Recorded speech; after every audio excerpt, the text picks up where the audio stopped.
Конституциябыздын 86-биринесинин экинчи пунктунда так жазылып турат. Президент жана министрлер комитетинин төрагасы тарабынан кечиктирилгис катары аныкталган мыйзам долбоорлору жогорку кеңешки тарабынан кезексиз тартипте каралат. Мына ушул тартипте биз киргизип алып келип атабыз.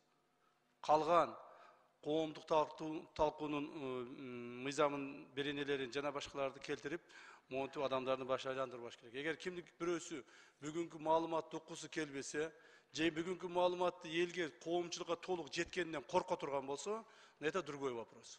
Так. Эмне үчүн биз ушуга чейин мына президентибиз ачык өткөргүлө деп акыры кече 2 күн алдын айтты. Урматтуу депутаттар, урматтуу коомчулук.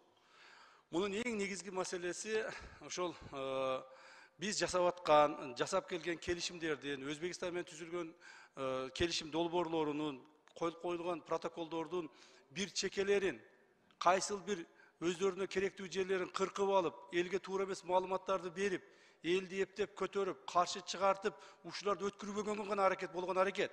Мен азыр толук маалымат беремин.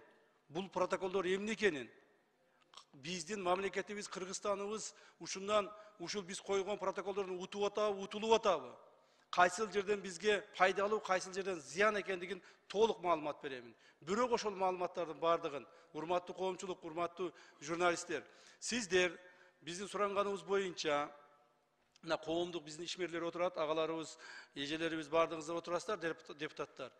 Биздин суранганыбыз боюнча азырынча мунун бардыгын камерага тартып, же телефондорго тартып, то есть башка өлкөлөрдүн мамлекеттердин адамдары да көрөт, алар дагы неме кылат, ошолорго жайгыбастан, мына силер уктуңар. Баарын ачык айтабыз. Көзүңөр менен көрөсүңөр, кулагыңар менен угасыздар, урматтуу депутаттар. Жүрөк менен түшүнөсүздөр, акыл менен түшүнөсүздөр. Андан кийин каалаган жака таркатсаңыздар боло берет. Ал боюнча эч кандай маселе жок. Президенттер кол койгондон кийин гана биз ачыктайбыз бул документтерди коомчулукка толук бойдон жетишине. Азырынча ушул деңгээлде гана ачыктап турайлы деп чечтик. Себеби дегенде бул жерде көптөгөн азыр маалыматтар берилет, секреттүү маалыматтар берилет. Бул келишимдин түзүлүшүнө, протоколдордун кол коюшуна урматтуу президенттер, Кыргыз Республикасынын президенти Садыр Нуркожоевич Жапаровдун жана Өзбек Республикасынын президенти Шавкат Миромонович Мирзиёевдин салым өтө зор. Президенттердин өз ара келишим сүйлөшүүлөр негизинде көптөгөн маселелер чечилди. Ошол эле мезгилде биздин мамлекеттик комиссия, делимитация жана демаркациялоо боюнча комиссия дагы мына 2 жылдан бери почти иштеп атабыз. 2020 жылы 11 декабрда биринчи заседание өткөзгөн элек. Мына почти 2 жыл болуп калды. 2 жылда иштеп, талкуулап, кемтигин кошуп, ачыкчасы болсо алып олтуруп, азыр акыркы келишимге келип токтодук. Эмесе мен ошол документтин өзөгүнө өтөйүн. Я.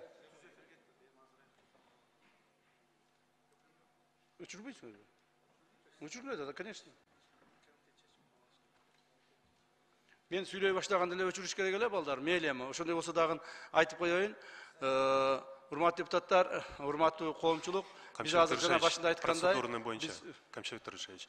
Урматтуу кесиптештер, азыр Камчыбек Кырышевич сурады, бериле турган маалымат сыр, ошондуктан эме азыр ошол маалга биз эме түз эфирди өчүрөлү, андан кийин уланта беребиз. Кандай дейсиздер? Добушка коюм, урматтуу комитеттин мүчөлөрү, добуш берип койсоңуздар. Ким макул? Жабык түрүндө ушул маалымат угалы, андан кийин кайра биз жандандырабыз түз эфирди. Сыр маалымат бар. Ким макул? 1, 2, 3, 4, 5, 6, 7, 8. Ким каршы? 1 каршы. Өттү. Барды кала бергиле, урматтуу катышуучулар.